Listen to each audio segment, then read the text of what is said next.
자, 약간 이제 금쟁이까지 봤고요. 이제 또 천천히 넘겨보시면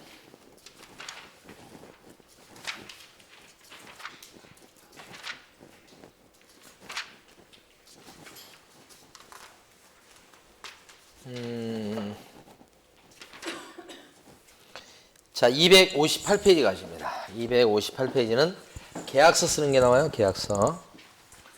이 계약서는 전세계약서나 매매계약서 같은 거 얘기합니다. 전세계약서, 매매계약서 쓰는 거 그거가 나옵니다. 일단 보면 이 계약서는 누가 써줄까요? 부동산 사장님이. 소개했으니까 써주는 거예요. 소개시켰으니까 사장님이 매매계약서 써주고 전세계약서 써준다. 이런 뜻이에요. 그래서 거기 회색 바탕 박스에 보시면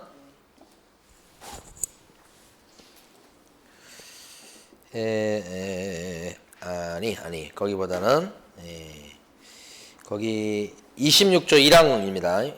박스에 개혁공인인사는 중개 대상물에 관해서 중개가 완성된 때는 대통령령으로 정하는 바에 따라 거래계약서를 작성해서 당사자한테 교부하고 대통령령으로 정하는 기간 동안 원본, 사본 또는 전자문서를 보존해야 됩니다. 거기까지 딱 이렇게. 첫 줄에 보면 이 계약서는 부동산 사장님이 써주게 돼 있다. 의무예요, 의무. 개혁공인인사는 이렇게 돼 있죠. 자, 그러면 소공은 어때요? 소공. 의무는 없어요. 의무는 없는데 써줄 수는 있지. 그러니까 소공도 많이 쓸 수 있어. 쓰는데 어떤 사무실에서는 소공이 계약서 쓰거나 이런 거 관여치 못하게 하는 경우도 있고 그래요. 그러니까 그 사무실에 이제 문화야 문화. 저희 같은 경우는 우리 실장님이 계약서를 써놓잖아요. 제가 쓰는 것보다 실장님이 계약서를 써놔. 그러면 가서 저는 도장만 찍어요. 한번 검토하고. 거기요? 깜짝이야.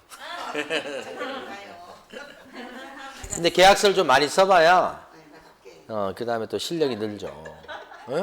그래서 이제 보통 보면 근데 이제 그 사장님 어떤 사장님들은 소공한테 뭐 일체 못하고 그냥 심부름만 하게 만들고 그런 일을 안 가르쳐 주는 경우도 있죠.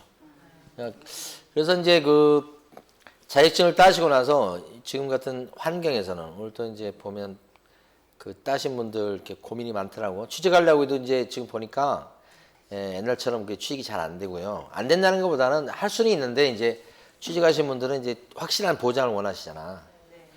부동산 시장 자체가 어떤 확실한 보장이 있는 경우는 없어요. 그래서 그 가게 전체가 이제 어쨌든 지금 상황에서 계약서를 한 장이라도 더 써가지고 이렇게 나눠가지는 쪽으로. 근데 사장님 입장에서 봤을 때 실장님 뭐 생계랄까 뭐 이런 것도 생각을 해갖고 하여간 그걸 이제 정해야 되겠죠. 근데 옛날 막 경기 좋은 막 그때만큼 막 그냥 지금 요때쯤 되면 막 너도 나도 막 구하고 그러거든요. 원래는.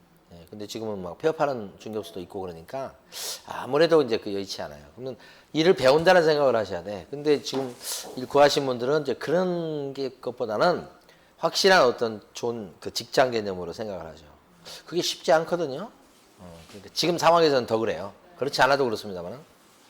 그래서 자기가 일을 배워서 자기 사무실을 낸다는 그런 생각으로 그 뭐죠? 수련이 그런 생각을 가지셔야 돼. 돈 벌라고 생각하시면 안 되고. 그래서 6개월에서 길게는 뭐 한 1년 정도까지 내가 수련위로 이걸 배운다. 근데 자꾸 오늘 또 질문이 전부 다 돈 얘기해, 돈. 확실하게 150만 원씩이라도 벌고 싶다 이거지. 그 정도는 주냐 이거지. 아니 근데 그게 쉽지가 않다니까. 해보면 사장님도 가져갈 돈이 없을 수도 있고 뭐 그런단 말이에요. 이게 무슨 그 월급쟁이 아니거든요. 성과급이야 성과급. 건수별로. 건수가 많으면 그만큼 이제 보수가 막 300, 500 될 수 있죠. 소공도 그렇게 가져가는 경우가 있으니까. 근데 성과가 없어. 그러면 한 달에 뭐 몇 건 못해. 그러면 그렇게 안 나오잖아요. 근데 성과 있든 없든 상관없이 여러분이 사장님이라면 고정급을 300을 주면서 직원을 쓰겠어요? 그러면 1년이면 3천 그대로 일단 마이너스 치고 보는 건데. 그럼 입장을 바꿔서 생각하면 똑같이 생각될 건데, 안 그래요? 세상은 입장 바꾸는 게 제일 힘들어요. 내 입장에서 다 생각하니까. 나쁘다는 거 아니라고 그랬어요. 사람이 그렇게 태어났다니까. 그래서 남을 한번 조금 고려해서 이렇게 입장 바꿔서 생각하면서 그걸 이해할 수 있다면 그 사람이 성공하는 사람이 될 거라 이렇게 생각해요. 굉장히 바꾸기가 힘들어요. 입장 바꿔서.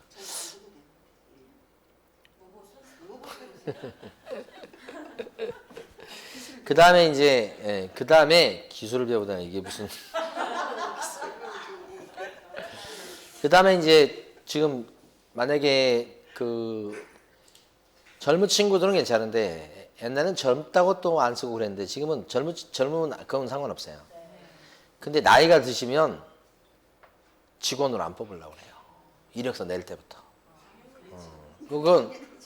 그건 이제 어쨌든 밑에서 일을 해야 되는 사람이니까. 사장 입장에서 사장이 45살인데 직원이 60까지는 아니어도 50만 돼도 부담스럽죠.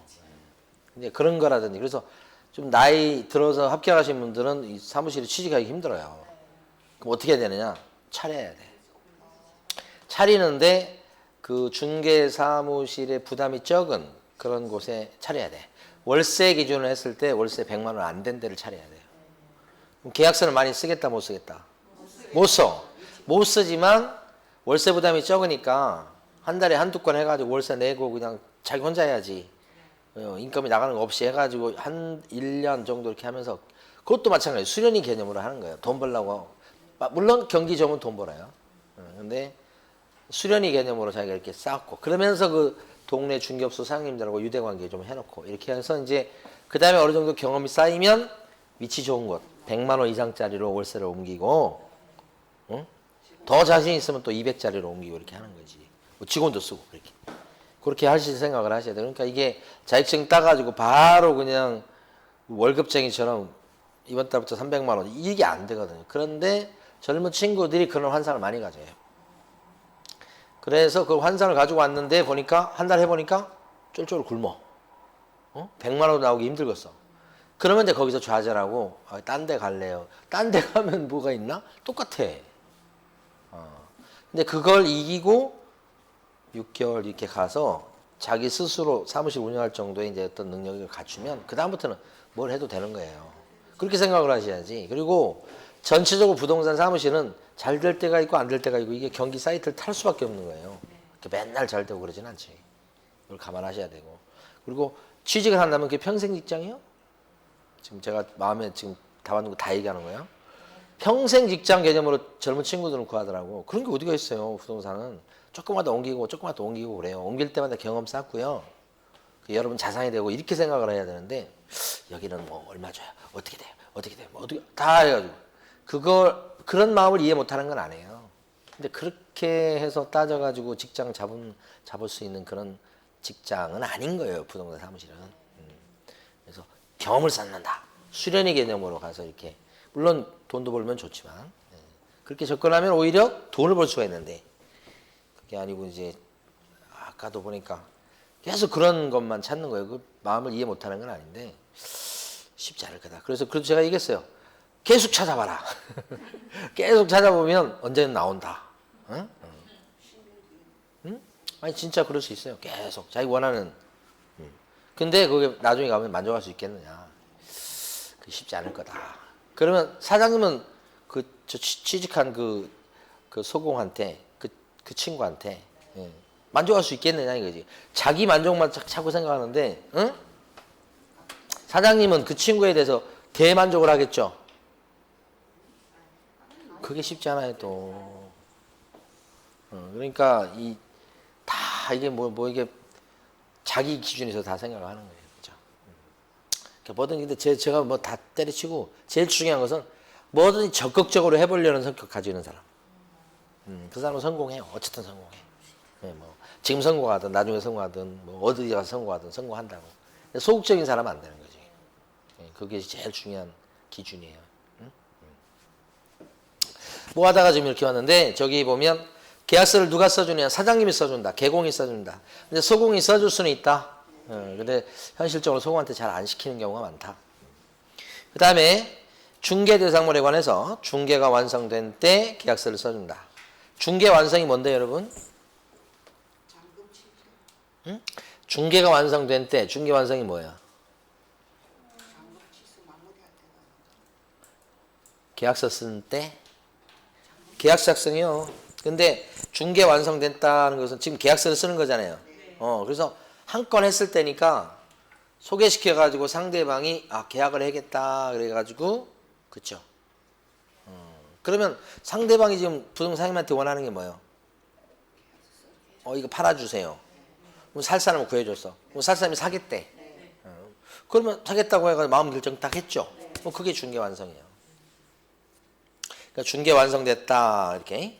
그러니까 중개 완성시켰을 때는 대통령령으로 정하는 바에 따라서 거래계약서를 작성해서 계약서 썼죠.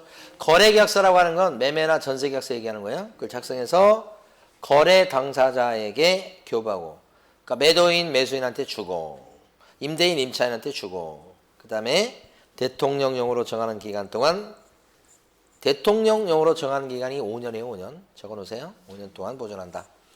매매계약서 보존기간 몇 년이게요? 5년. 그때 보존할 때는 셋째 줄에 원본을 보존해도 되고 그 다음에 사본을 보존해도 되고 그렇습니다. 복사본. 그 다음에 전자문서로 보존해도 된다. 셋 중에 아무거나도 하나 보존하면 돼요. 그러면 현실적으로 원본 아니면 사본, 전자문서 중에 어떤 걸 보존할까요? 원본. 진짜로요? 원본입니다. 원본. 그럼 계약서를 보통 몇 통 쓸까요? 몇 통? 몇 통? 세 통? 네 통, 네 통.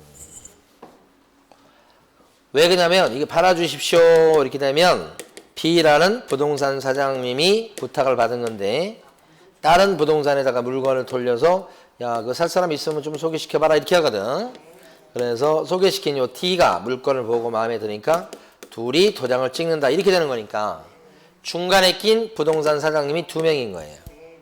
그래서 요 사장님을 물건지 부동산이라고 실무적으로 불러요. 물건지 이렇게 하면 여기는 손님을 데리고 왔다고 해서 손님지 부동산이다 그렇게 해요. 그러니까 물건지 부동산, 손님지, 손님을 끌고 온 손님지 부동산 이렇게 해요. 두 군데가 있어요. 그러면 계약서는 보통 물건지 부동산에서 작성해요. 다만 출력을 할 때는 보존을 여기 나눠 가져야 되니까 4통을 출력한다고 4통. 그때 인쇄를 해서 누르기 때문에 한 통을 출력한 뒤에 그걸 복사뜨는 게 아니고 복사기로 복사뜨는 게 아니고 4통을 4매를 출력을 시키니까 다 원본이에요. 그래놓고 거기다가 이제 도장을 찍어서 나눠 가지죠. 그래서 여기 보면 원본을 주로 보존합니다. 근데 사본 보존해도 괜찮고 전자문서 파일로 된 것을 보존하는 것도 괜찮다 그런 거지. 네 가지를 그러니까 이렇게 아무거나 보존하면 되는데 이게 어디에 보존하는 거냐면 중개 사무실에 보존하는 거예요. 중개 사무실. 요 사장님은 요 사장님의 사무실. 요 사장님은 요 사무실에 사무실. 요 사무실에 저 계약서를 갖다가 그 저기 사진 파일 같은 거 껴놓는 그거 비슷한 거 있어요. 그러니까 넣어가지고 이렇게 보존합니다. 이렇게 사무실에. 그러니까 집에 보존하면 돼요, 안 돼요, 계약서? 단속반이 와가지고 계약서 좀 가져오세요. 봅시다. 그랬더니 집에다 갖다 놨는데요. 그러면 안 돼요. 법 위반이요. 우리 중개사무실 안에다 보존하게 돼 있다. 중개사무실 얘기 없죠? 근데 유권에서는 그렇게 해석합니다. 사무실 안에다 보존하셔야 돼요. 자, 그 다음에 오른쪽 가시면 가로 3번이 있습니다. 계약서는 분쟁을 예방하기 위해서 쓰는 거예요. 분쟁 예방. 그래서 말로 계약을 할 수 있다고 여러분들이 배우시겠지만 우리 중개 실무에서는 계약서를 쓸 때 계약서를 작성할 때 말로 하는 건 안 되고 반드시 뭐예요? 서면으로 해야 돼요. 서면으로. 그래야 분쟁을 막을 수 있어요. 그렇죠? 말로 하는 것은 100번 뒤집어 버려요. 나 그런 적 없다 그러면 할 말이 없어요. 그러니까 반드시 뭘로 해야 돼요? 서면. 아니, 제가 결혼해가지고 늦게 결혼했습니다만은 한 3년 동안 엄청 저희 안사람을 싸워가지고 제가 이혼을 할까 도저히 못 살겠다 이렇게 생각을 했었어요. 막 잠도 안 자고 별일이 있었기 때문에 그런데 뭔 일이 있을 때마다 저희 집사람이 A4 용지 한 장을 딱 내놓고 부르는 대로 쓰라는 거예요. 재료에다 각서 이렇게 해가지고 그거 안 쓰면 잠을 안 재우는데요. 그 왜 그런가 모르겠어요. 근데 사실 이 결혼이라는 이 제도 자체가 서로를 막 부속하는 것도 일부 있는데 그게 너무 과도하면 안 되잖아요. 그래서 그게 참 그렇더라고. 그래가지고 안 써줄 수가 있어야지 또 막 울고 불고 친정 간다고 그러고 야단치거든요. 그러면 써줘 이제 부른 대로 잠도 자야 되겠고. 근데 나중에 써준 게 몇 장인지 모르겠어요. 세월이 흘러가지고 이제 3년까지 싸고 그 뒤에는 안 싸워. 이제 그 뒤에는 싸울 일이 없어. 근데 이제 이불 있잖아, 이불. 농에서 이불을 쭉 꺼내다 보면 뭐가 툭 떨어지는 거예요. 뭐지 이게? 해보면 각서예요. 그러니까 그 각서를 그 어디 구석지에다 넣어놓고 잊어먹은 거지 본인도. 근데 그게 나올 때마다 이게 추억으로 생각나더라고요. 내가 썼나 이걸? 얼마나 그 내용 자체가 유치하고 막 그런 내용이 있어요, 아이가. 그래서 이 계약서도 서면으로 써야지만 딴소리 안 한다 이거지. 그런데 이 서면에 대해서 우리 법에서는 국토교통부 장관이 표준이 되는 서식 이것을 정해갖고 써보라고 권장할 수 있다고 법은 돼 있어. 법은. 이 표준 서식이 다른 말로 뭐예요? 법정 서식이에요. 그러니까 법정 서식을 만들어 갖고 이거 써보라라고 권장할 수 있다고 법은 돼 있다. 그래서 거기 보면 가로 3번에 동그라미 1번에요. 첫 줄 보면 현행법령상 국토교통부 장관은 개혁공인회사가 작성하는 계약서에 표준에 대한 서식을 정하여 이해 사용을 권장할 수 있다라고 되어 있다. 그러면 국토교통부 장관이 이 표준 서식을 갖다가 만들어 놨느냐 이런 얘기죠. 셋째 줄에 현재 법정 서식은 있다 없다? 없다. 없으니까 어떻게 하라는 소리예요? 아무거나 써라 이 말이에요. 법정 서식이 없죠? 그러니까 아무 서식이나 가능하다. 꼭 이걸 쓰십시오. 그런 건 없다. 아무 서식이나 가능한데 현실은 어떤가? 그 지역에 보면 지역의 사장님들이 쓰는 정보망이 있어요. 그러니까 여기는 뭘 쓴가 모르겠네. 저희 같은 경우는 스파이더 이거 써요. 텐도 있고 두레도 있고 막 그러거든요. 거기에 전산망에 올라가면 그 정보망에 올라가면 계약서 양식이 있어요. 그걸 이렇게 입력을 해서 출력을 하거든. 그러니까 비슷비슷한데 그죠? 그걸 써먹습니다. 현실은 그렇다. 꼭 뭘 써라 이건 없다는 거예요. 네. 대신에 두 가지는 지켜줘야 됩니다. 두 가지. 아무 서식이나 갖다 썼는데 첫 번째 가로 4번에 별표 치셔야 됩니다. 필요적 기재사항 거기 나와 있는 9가지는 빼먹지 말고 기재하셔야 되겠다. 필수 기재사항 몇 가지요? 9가지. 시험에 아주 잘 나옵니다. 매년 나옵니다. 계약서에다 여러분 1번 지금은 이제 암기 안 합니다만 나중에 가서는 암기하셔야 돼요. 1번 보면 당사자의 인적사항을 적으셔야 돼요. 인적사항. 당사자의 인적사항을 기재하시오. 이렇게. 인적사항 그럼 뭐예요? 당사자의 성명, 주소, 주민등록번호, 당사자를 특정하기 위한 거예요. 여기 대표적이고. 그 다음에 물건의 표시. 그렇죠. 물건의 소재지, 면적, 구조, 용도 이런 건데 이것도 목적물을 특정하게 한 거예요. 그러니까 여러분들이 이제 민법 시간에 배울 때 당사자, 목적, 의사표시 이런 거 배우잖아요. 이 당사자가 1번, 목적이 바로 지금 2번 같은 거예요. 특정하게 한 거죠.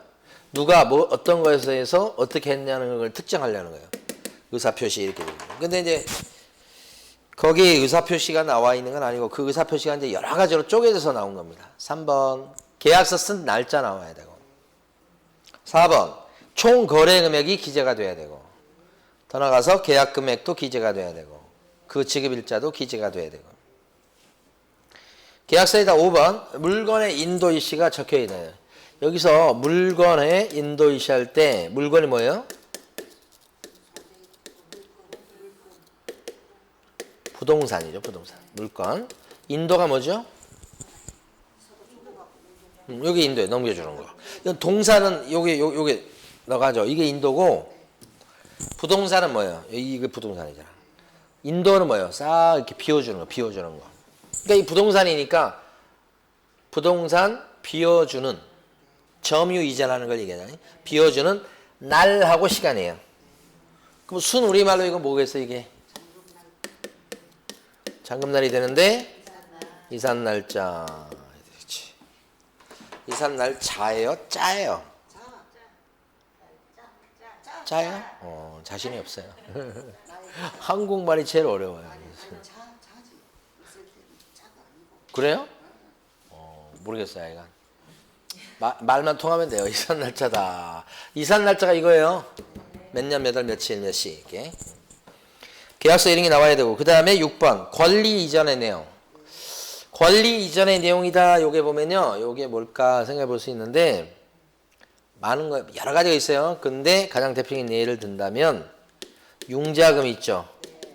융자금을 승계받을 건지, 상환할 건지. 이게 의사표시에도 내용이 나오는 거고요. 사실은 이게 바로 권리 이전의 내용입니다. 이게. 그러니까 매매에서 소유권자가 되려고 하는데 융자가 낀 소유권도 있고 융자가 없는 소유권도 있죠. 그 본인이 선택하셔야 돼요. 권리 이전의 내용이에요. 그 다음에 7번 조건이나 기한이 있을 때 조건기한. 조건기한은 나중에 여러분들이 이제 민법 시간에 좀 배우시고 얘들이 좀 있는데 나중에 보도록 하고요. 8번 별표 치시고 특히 확인설명서 뭐라고요? 교부일자. 확인설명서 뭐요? 준 날짜. 확인설명서 교부일자죠. 이게 왜 그러냐면 계약서 써줄 때요. 보통 계약서 쓰는 날 계약서를 보통 먼저 쓰고 확인설명서를 그 다음에 써요. 왜 줘요? 그러니까 계약서 써주는 날 두 개를 줘요. 계약서 주고 확인설명서도 같이 써줘. 확인설명서는 확인설명한 내용이 이렇습니다라고 하는 걸 체크한 내용이에요. 그 확인설명서에 나와 있는 내용을 설명해 주게 돼 있어요. 그래서 체크하게 돼 있어요. 그래서 확인설명서를 써서 체크해서 주게 돼 있지. 언제 주느냐? 계약서 쓸 때 같이 줘. 근데 옛날에는 확인설명서를 잘 안 줬어요, 여러분. 왜냐면 확인설명서를 써주게 되면 그게 나중에 증거가 돼. 자기가 잘못했다는 증거. 그러니까 옛날에는 자신감이 없어갖고 확인설명서를 써줬다 그러면 이게 꼬투리가 잡히는 거예요. 그래서 그냥 대충 눈치 봐가지고 계약서만 써주고 확인설명서는 잘 안 써주고 그랬던 것이 옛날이 옛날. 그래서 확인설명서를 좀 써주라는 차원에서 계약서에다가 확인설명서 준 날짜를 적어라 이렇게 한 거예요. 그럼 확인설명서 교부일자는 어떤 날짜하고 같은 날이 돼야 된다고요? 계약서 쓴 날 확인설명서 같이 쓰니까 계약일하고 확인설명서 교부일자가 같은 날이 돼야 되는 것이에요. 그렇죠. 그 얘기하는 거예요.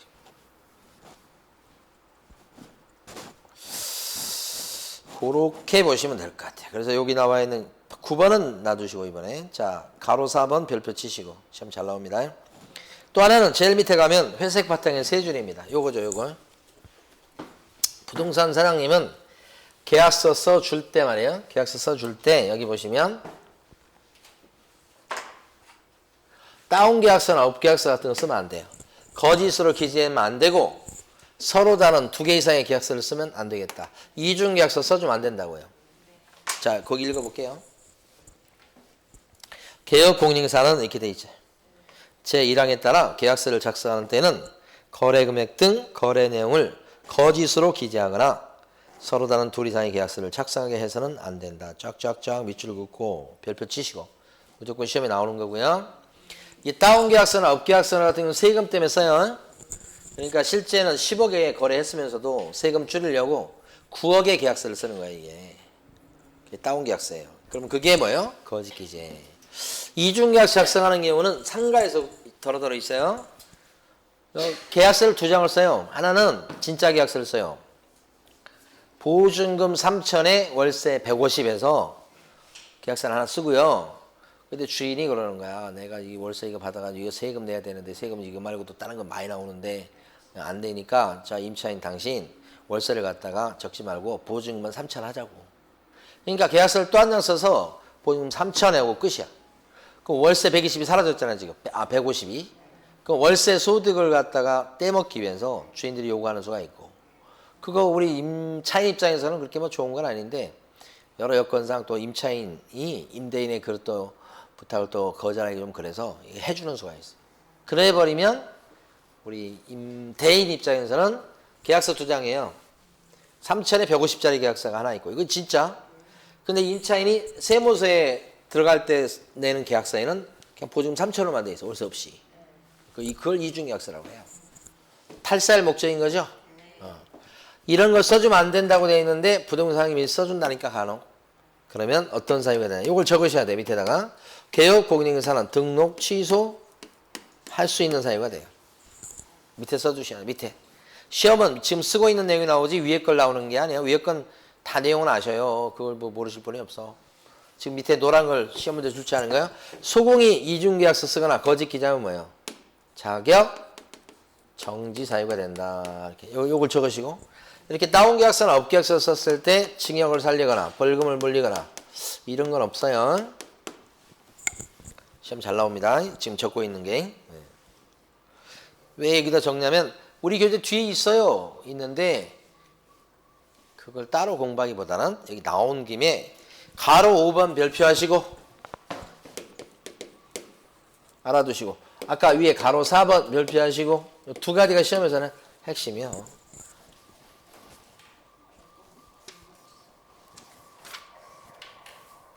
자, 그 다음에 260페이지 갑니다. 서명 및 날인 보십니다.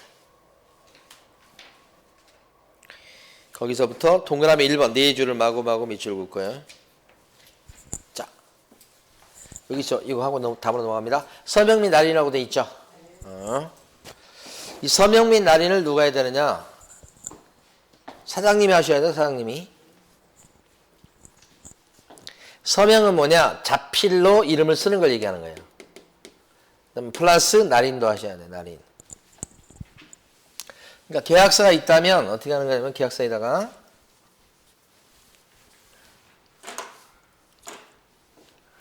여기가 대표자 이렇게 이런 표현이 나와요. 그러니까 개업 공인중개사 쓰는 칸이 있어요. 개업 공인중개사 이렇게 쓰는 칸이 있고 밑에가 바로 밑에 칸이 소속 공인중개사 이렇게 돼 있어요.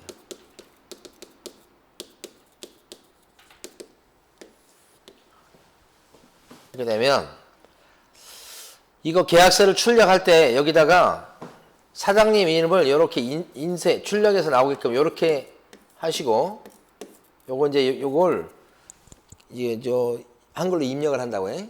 예, 그래가지고 나오면 거기다가 등록된 빨간 도장을 여기다 꽉 찍어 이렇게. 이러면 법 위반이야. 이렇게 출력을 하시면 안 된다고. 이렇게 하면 안 되고 빈 공란으로 출력을 하시고 그리고 나서 그 다음에 거기다가 자필로 자기 이름을 이렇게 써야 되는 거예요. 이게 서명이요. 그거 2장 찍어야 된다고. 그러니까 비어져 있어야 되는 거 출력할 때 이거 전부 다. 그러면 소속 공인중개사는요. 요 우리 비어 있어야 돼요. 자필로 또 써야 돼. 계약서 쓰는 날 이걸 같이 써요. 여기다 또 등록된 도장을 또 이렇게 찍는다. 이렇게 하는 거예요. 이렇게 하는 거예요. 근데 이제 매도인, 매수인, 임대인, 임차인은 이렇게 이민성 그러면 이렇게 출력해도 괜찮아요. 이렇게 입력시켜서. 그리고 도장을 안 찍고 사인을 해도 법 위반 아니에요. 임차인도 마찬가지. 김주하 그러면 이렇게 출력을 해도 괜찮아요. 여기. 그리고 사인해도 괜찮은 거예요. 이렇게. 근데 사장님 쪽은 여기는 안 그래. 그래서 서명 및 날인을 해야 되는데 둘 다 하는데 사장님이 하셔야 되고 법인이라면 대표자가 하셔야 되고 대표이사가 분사무소라면 누가 해야 돼요? 분사무소는 누가 맡아갖고 있죠? 책임자가 해야 되고 근데 만약에 소속 공인중개사가 계약서를 다 써줬다. 그럴 수 있어요. 다 써줄 수 있어. 소공이 계약서를 다 썼다. 그러면 서명 및 날인 누가 해야 돼? 소공만 하는 게 아니죠. 사장님은 계약서 쓴 거 하나도 없어. 그래도 서명 및 날인 들어가야 돼. 그래서 나중에 잘못되면 책임진다는 뜻이야 이게. 여기도 책임지겠지만 여기도 책임지게 돼 있어. 여기는 하나도 안 썼어. 이거 다 썼어? 그래도 자기 도장 찍어서 책임지라는 거예요. 책임지라는 거. 그래서 가로 6번에 동그라미 1번에 그 4줄 기억하시고 밑줄 긋고 나중에 한번 읽어보세요. 또 넘어갑니다. 쭉 넘어가서 이번에는 263페이지 가보셔요.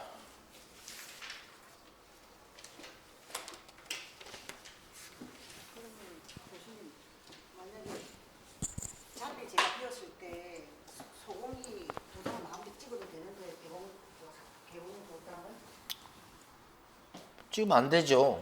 같이 있어야 된다는 뜻이잖아. 계약서 쓸 때. 응? 같이 있죠 보통. 만약에 오게 되면 그럼 어떻게 해야 될 것 같아? 여자를 비우는데 계약서를 써. 그런 경우가 있단 말이야. 우리 사장님은 없었는데 사장님 이름을 쓰고 도장이 찍혀 있어. 실제 그런 경우가 있어. 누구만 있었냐? 이거만 있어. 없었죠 지금. 네, 적혔죠. 문제 돼요. 문제는 삼는 수가 있어. 손님들이. 응? 거기 따라간 손님은 그때 당시에 없는 걸 알 수도 있잖아요. 아, 여기는 직원이 다 해버리는구나. 근데 그래도 뭐 내가 잘 사기만 했으면 됐지. 근데 나중에 알고 보니까 문제가 생긴 거야 이게. 문제가 있는 거야 여기에. 그래서 그 중개업소에 항의를 하지. 그리고 중개업소에서는 이제 빠져나가려고 막 그러지. 그랬을 때 그때 너 지금 사장님 없었는데 찍었잖아. 막 이렇게 나와. 필적 감정 들어갈 수 있습니다 이제. 그래서 어떤 중개업소에서는 소공이 일 다 처리하고 여기 사장님이 요거 해야 되는데 사장님 안 가고 소공이 다 처리한다고. 그래서 소공이 사장님 필적을 연습을 합니다. 똑같이 이렇게 연습 몇 번 해갖고 가. 사장님인처럼 2번을 다 이렇게 해서 자기 필적으로 한 번, 사장님 필적으로 한 번 다 이렇게. 그래서 이제 문제 없이 다 지나가면 아무 문제가 없어요. 근데 이제 저쪽에서 이제 만약에 뭐 문제가 발생하면 이제 태클을 걸거든요. 그런 경우 간혹 있으니까. 그럼 골치 아프다. 자, 이제 교재는 263페이지 가보시면 손해배상 책임 얘기가 나옵니다. 손해배상 책임이요.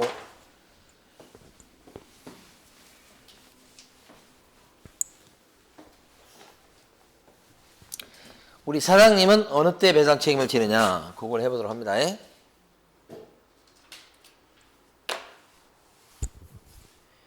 거기 있는 그 회색 바탕 박스 2개만 볼 텐데 그 전에 칠판을 보셔야 돼. 이해를 하셔야 돼. 여기 보면 부동산 사장님이 어느 때 물어주게 돼 있냐 이 말이지. 어떤 행위를 했을 때. 아주 간단해요 여러분. 큰 줄기는. 부동산 사장님이 중개행위 하다가 잘못해서, 이 잘못했다고 하는 건 일부러 알면서 그랬다든지 실수해서 놓쳤다든지 이런 걸 얘기하는 거예요. 그래서 잘못해갖고 손님인 거래 당사자에게 재산상의 피해를 줬다 그러면 물어주게 돼 있다고. 그러니까 첫 번째는 뭐냐면 소개하다가 잘못 소개한 거예요. 잘못 소개한 대표적인 경우가 빚이 없다고 막 설명하는 거예요.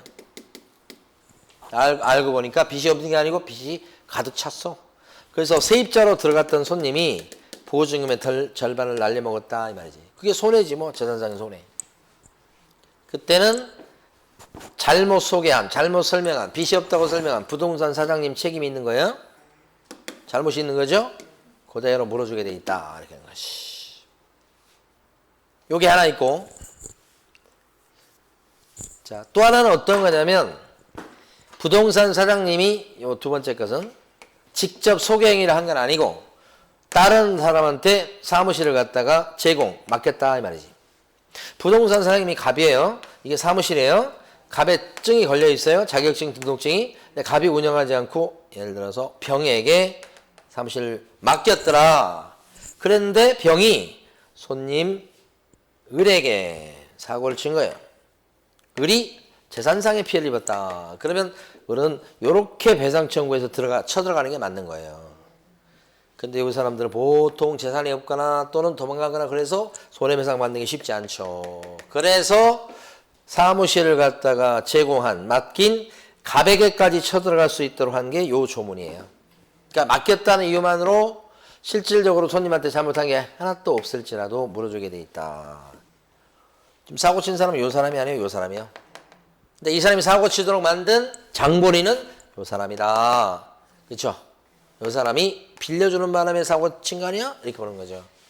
너는 아무 잘못이 없다고 해도 물어주라 이렇게 된 것이.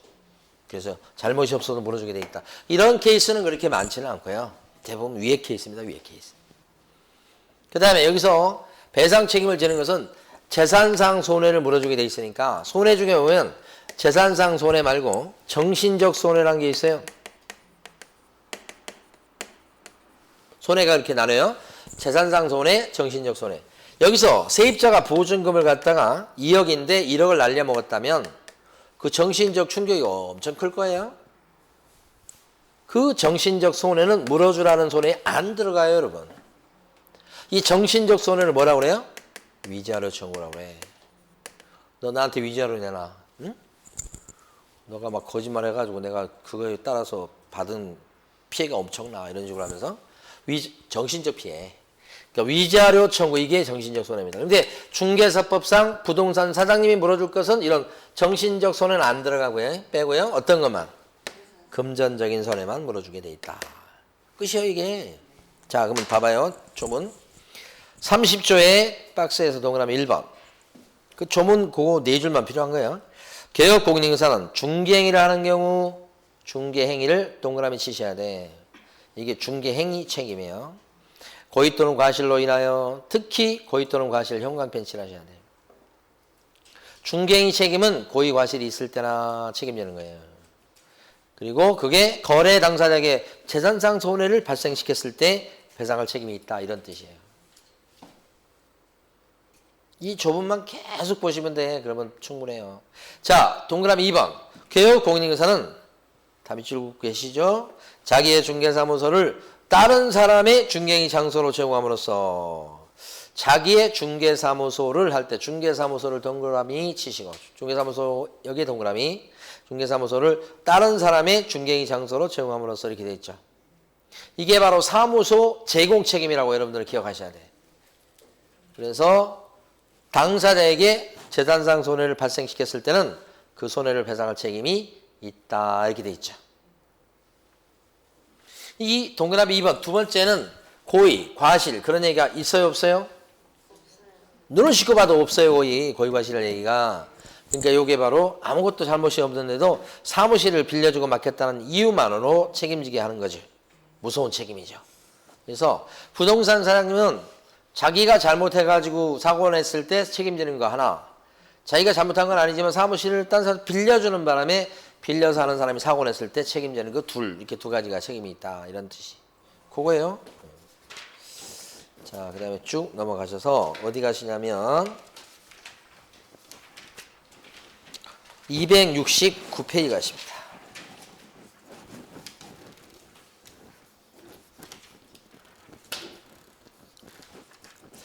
(269페이지) 가보시는데, 자, 문제는 이겁니다.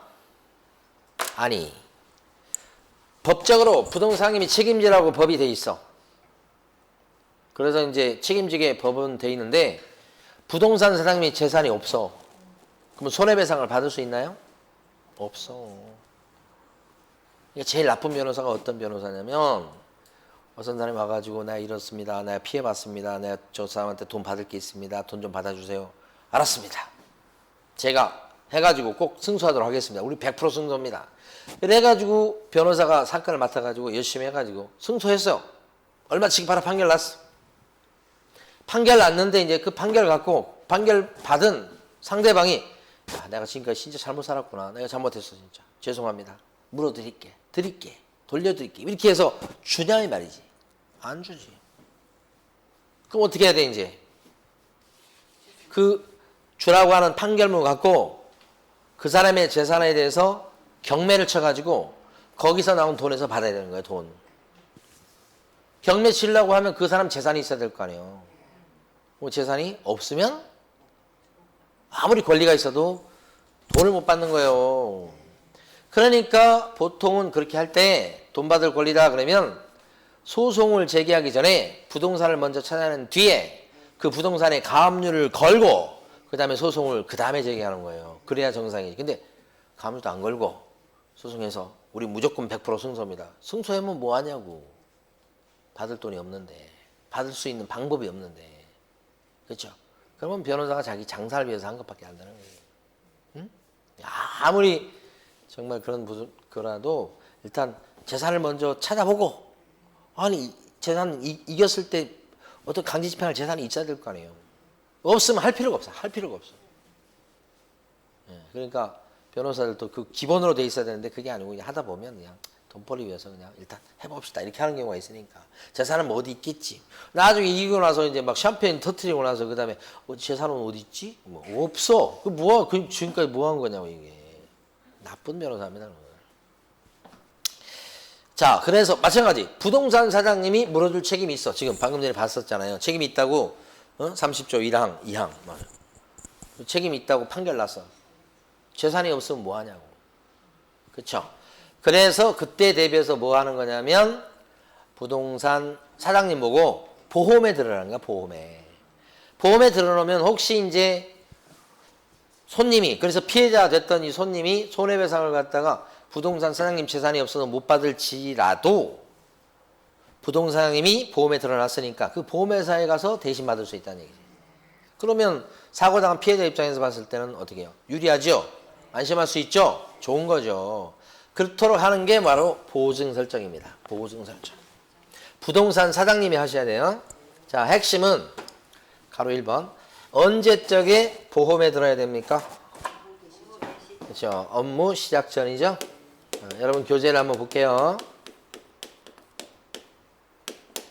업무 시작 전. 교재 어디 있냐면 270페이지 중간에 설정식이라고 된 거 있죠. 동그라미 1번 첫째 줄. 개업공인중개사는 중개사무소 개설 등록할 때는 업무 시작하기 전에 손해배상 책임을 보장하기 위한 조치, 즉 보증을 설정해야 되겠다. 언제까지요?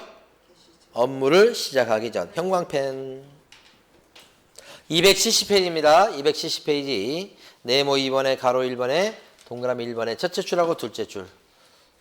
업무 개시 전.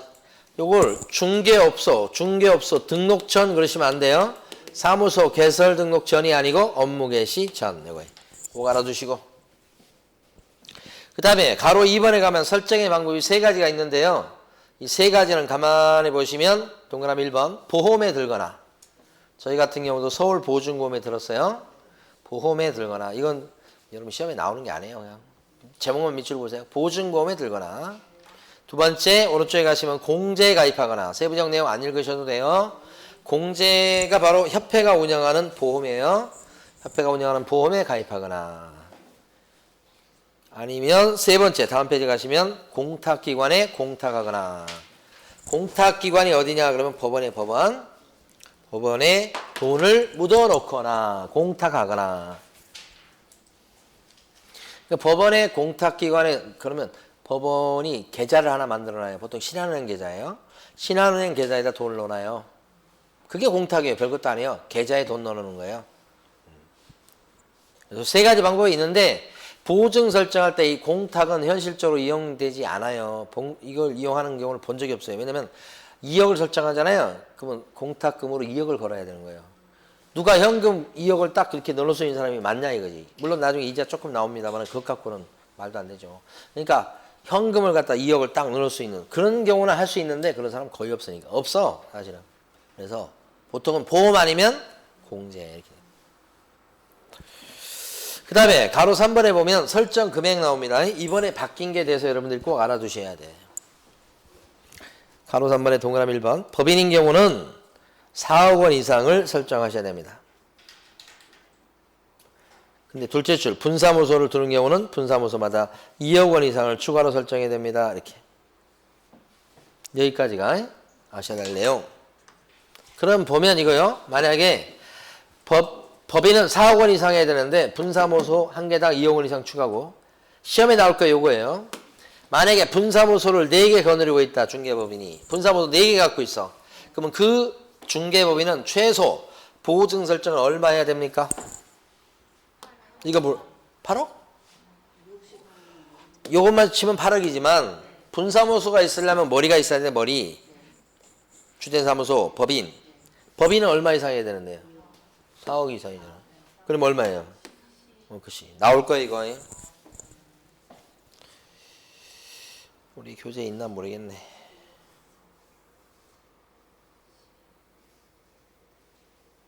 없네. 자, 읽어봤는데 없네.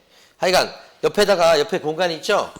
분사무소를 4개 갖고 있다. 그러면 최소 얼마 이상? 12억 이상. 벌써 3번이나 나왔던 겁니다. 이번에 바뀐 게 되기 때문에 나오면 이거예요. 자, 동그라미 2번. 개인인 개업공인사는 얼마 이상 설정하셔야 되겠다. 여러분은 2억 원 이상. 복도파 하나무도 2억 원 이상입니다. 그 다음에 동그라미 3번. 다른 법의 규정에 따라서 중개업을 할 수 있는 자. 이건 얼마 이상요? 다른 법에 따라서 중개업을 할 수 있는 법인. 이게 뭐예요? 특수법인 얘기하는 거예요. 특수법인의 가장 대표적인 사례가 뭐예요? 단위농협. 단위농협. 얼마 이상 설정해야 돼요? 이것도 바뀐 거예요. 2천만 원 이상입니다. 보증 설정이 한 문제 나오는데 이 금액은 분명히 지문에 나올 수밖에 없어요. 바뀌어서 그렇습니다. 자, 그 다음에 이제 쭉 가셔서 어디 가시냐면